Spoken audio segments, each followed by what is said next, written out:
کے زمانے میں لڑکے کے اندر اگر چیز دیکھنے کی ہے تو ایک ہے عقیدہ. کیا چیز ہے؟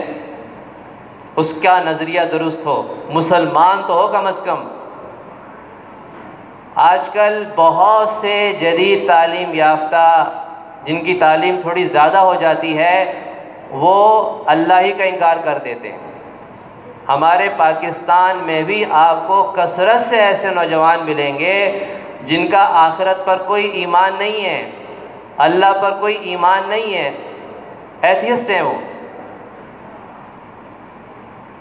ایک صاحب کہہ رہے ہیں کہ میں نے ایک یونیورسٹی کے پروفیسر سے نماز کی بات کی، کہتا ہے اور نماز تو وقت کا ضیاع ہے، بس اس سے کون سا ترقی ہو جائے گی بھائی، ویسٹیج آف ٹائم ہے یہ. ایسے نظریات کے لوگ بہت ملیں گے آپ کو. تو اس لیے عقیدہ نظریہ تو مسلمانوں والا ہو نا، غلط بدعات اور منکرات والا نظریہ نہ ہو. دوسری بات، اس کی کمائی حلال کی ہو، کیونکہ یہ بہت بڑا مسئلہ ہے. کئی لوگ یہ مسئلے یہ پوچھتے ہیں، رشتہ آیا ہے لڑکی کے لیے، لڑکا جو ہے اسے کمائی حلال نہیں ہے، کیبل لگاتا ہے مثال کے طور پہ، انشورنس کا کام ہے، تو بھائی اس کی کمائی حلال نہیں ہے. آگے چل کے اتنے مسائل بنیں گے. جب وہ حرام کما رہا ہے تو آپ کے لیے تو حرام کھانا جائز نہیں ہے. اور پہلی بات تو ہے کہ آپ نے اپنی بیٹی کو جس نے ساری زندگی حرام لقمہ نہیں کھایا، اب ساری زندگی کے لیے آپ اس کو حرام کے لیے چھوڑ رہے ہیں کہ حرام کھاتی رہے گی ساری زندگی، برکت توڑ جائے گی نا. اس دن مجھ سے کسی نے کہا کہ بڑی مالی پریشانی میں ہمارے ایک نوجوان ہے، مجھے کہا کہ میں نے دکان ڈالی ہے، پرائز بانڈ سے جو مجھے انعام، پرائز بانڈ کا جو انعام ملا تھا ان پیسوں سے میں نے دکان ڈالی تھی، ابھی بہت پریشان ہے. میں نے کہا دیکھو آپ نے اپنے کاروبار کی بنیادی حرام پیسوں سے رکھی ہے تو اس میں برکت کیسے آ سکتی ہے؟ وہ تو پریشانی کا ہی باعث بنی رہے گی چاہے کچھ بھی ہو جائے. تو اس لیے آپ اس کی دعوت قبول نہیں کر سکتے، آپ اس سے کوئی گفٹ قبول نہیں کر سکتے، آپ اس کی خریدی ہوئی چیزوں پر بیٹھ نہیں سکتے. اس نے فرنیچر خریدا، آپ کے لیے استعمال کرنا ہی جائز نہیں ہے. آپ اس کے گھر میں گئے، مثال کے طور پہ اپنے داماد کے پاس گئے تو اس کے گھر کا سارا سامان ہی حرام پیسوں کا ہے، تو آپ نہ اس کے بستر پہ بیٹھ سکتے ہیں، نہ لیٹ سکتے ہیں، نہ اس کا کچھ کھانا کھا سکتے ہیں.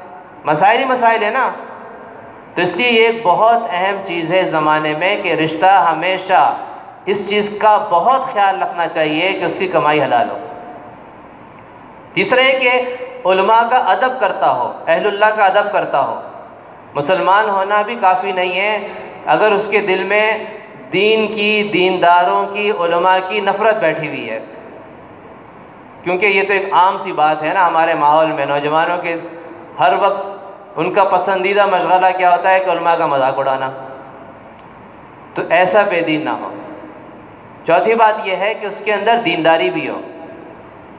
پانچویں بات یہ ہے کہ بقدر ضرورت مالی وسعت ہو، بقدر ضرورت جو ہمارے بزرگوں نے لکھا ہے. لیکن ہم اس چیز کو سب سے پہلے رکھتے ہیں، بقدر ضرورت تو ذکر ہی نہیں کرتے نا. اس کے پاس قارون کا خزانہ ہو. ہماری پہلی شرط تو یہ ہے کہ اس کے پاس کم از کم قارون کا خزانہ ہونا چاہیے، یا کم از کم گل احمد کا مالک ہو. اس سے کم پر ہم تیار نہیں ہیں. جب ایسا رشتہ آ گیا تو بس ختم. اس کے بعد وہ رشتہ ایسا پکا ٹھکا ہے کہ اب نہ استخارے کی ضرورت ہے، نہ مشورے کی ضرورت ہے، نہ دعاؤں کی ضرورت ہے. اب بزرگ سب سائڈ پہ ہو گئے، مسجد کا مولوی صاحب بھی یاد نہیں آتا ہے کیونکہ رشتہ بہت اونچا آ گیا ہے. ہاں غریب لڑکا آ گیا تو پھر مولوی صاحب کو پکڑیں گے، بھی استخارے بھی نکالتے رہو ہمارے لیے. رشتہ آ گیا ہے بھائی، کون ہے؟ غریب لڑکا. اس لیے مالدار کے لیے کبھی استخارہ کسی نے کیا آج تک؟ کیا خیال ہے؟